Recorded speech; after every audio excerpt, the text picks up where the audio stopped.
Welcome back. If you are just joining us, this is INX Prime Live. Remember, we are on your screens every single Monday to Friday from 6:30 to 8:30 p.m. Now, generational wealth education is such an important thing in South Africa, and majority of SMME businesses in South Africa fail within the first 2 years. This is because of a lack of structure, poor decision making, but most importantly because of a lack of poor income streams as well as a lack of funding as well. So today we will be looking at how small businesses can grow using the various sources of funding out there, from venture capitalists to the various grants out there. In studio today we do have Petros, who is telling us everything and anything to do with funding, finance and generational wealth. Paul, thank you so much for joining us. Thank you for having me. Awesome. It's a pleasure having you. So let's start off with that word that is used so often in South Africa. I mean, it's one of the most searched words on Google, generational wealth. What is generational wealth? Well, in my case, I think generational wealth is whereby you've created a vehicle of value that you can pass on to the next generation, and that can be built further from that point. It's not just a trust fund, it's not just a bag of money left somewhere, it's a vehicle that can continue to create wealth for generations to come after you. Brilliant. So we know that family businesses tend to do very well. Most of them end up becoming generational businesses. We see big businesses that, start off small, but eventually then grow into a generational business. But there's a lot of SMMEs out there, and we just mentioned it now, about 80 to 90% of them fail within the first 2 years of operation. Why is it so common for SMMEs to fail in South Africa?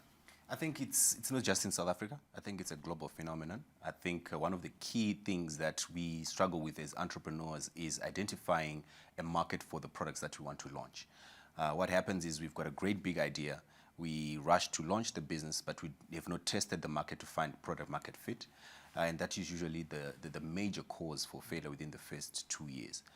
Funding put aside, the landscape in South Africa is such that there's a major focus on traction, a major focus on revenue, and therefore you find the venture capitalists operating in this space will look at that first. And that has pushed a lot of these startups to be able to rather focus on generating revenue first, getting a market, and then going to raise funding. Okay, so a lot of SMMEs then miss out on the research and market research aspect.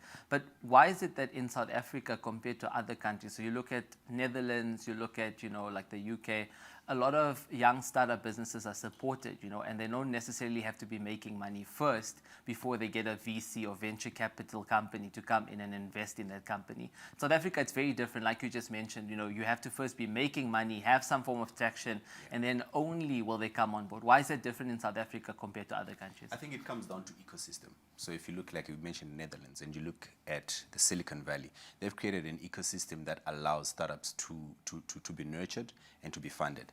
It's beginning to happen in South Africa. If you know, there's Silicon Cape, which is very strong in Cape Town. As well, the scene is also growing in Johannesburg. So there's a shift towards that. But you tend to find now that capital can be expensive in our ecosystem. So we're building towards that. But at this moment, we're not there yet. And we hopefully will be there in the next 5 or so years. Yeah, I think just looking at ecosystems as well, like you mentioned, in South Africa, the ecosystem is very different. And you will see a lot of entrepreneurs and ambitious entrepreneurs always asking the question on, I have this amazing business, I have this brilliant business idea, but I don't have the money to start it up. So funding. Yeah. Funding is a huge problem in South Africa, and we see it happening every single day. Like we mentioned, when it comes to looking for opportunities, be it grants, be it loans, so we do see these opportunities, but the funding is the problem. Yeah. Now, what are some of the funding opportunities that we have in South Africa in particular? So in South Africa, we have a wide array of grants run by local institutions and international institutions. The government has tried to put mechanisms in place. If you may remember, a few years back, there was a program called the Section 12 Venture Capital Regime. That obviously then came to an end, but the idea around that was to create a system where high net worth individuals are putting in money into these venture capital ecosystems to then be able to fund these startups. And coming back to your question to say, people have ideas and they want to get funding. In this economy, people would rather fund a jockey who has proven themselves, has built a business before, as opposed to funding someone who's totally a greenhorn. And ideas are easy. The hard work is actually starting something, building something, showing that it can work, and then attracting funding. I think it's a much more sustainable model, and it protects against the destruction of wealth and value as well. Yeah, let's just go into detail on the funding, the different options, right? So I know with grant funding, you don't necessarily have to be paying it back in any way, but there is other forms of funding where it's more seen like a loan. Yeah. Maybe you can just elaborate on that, but also what happens with VCs? Like, how do they come into a business? Do they take shares in the business? Do they take equity? How does that work? So with venture capital, there are two different structures. There's debt, and then there's the equity bit. As simple as that, some offer you debt that you pay over a period of time, and the equity side, they take shares in that. With the venture capital space that we've seen here in South Africa is as I've been reiterating, they want to see traction. Right? Once they see traction, they're happy to back you. They're happy to give you the funding to be able to build whatever you're building. They want to see that you've got strong founders alongside you. You've got a very good market, very big addressable market. You're generating revenue. You may not necessarily be generating profit. And so VCs look at all of those things before they give you the access to the funding that they're looking at.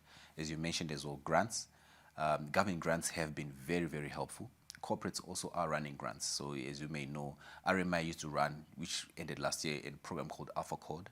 They would take 10 startups every year, and they funded a lot of startups coming through that, the discoveries of the world, etc. So corporates are also coming into the game and beginning to incubate these startups as well. So it's a wide array of funding structures that are available. All it takes is for the entrepreneurs to look for them and find what fits for them. Brilliant. We are getting a lot of questions coming in from social media as well. We do have a question from Paul that just wants to know about generational wealth, but we'll get into that in a bit. I do want to include some of our audience out there as well on social media, as well as the people all around South Africa. We did ask some of you guys a few questions, and one of the questions was, if someone gave you R1 million right now, what would you do with it? Let's take a look.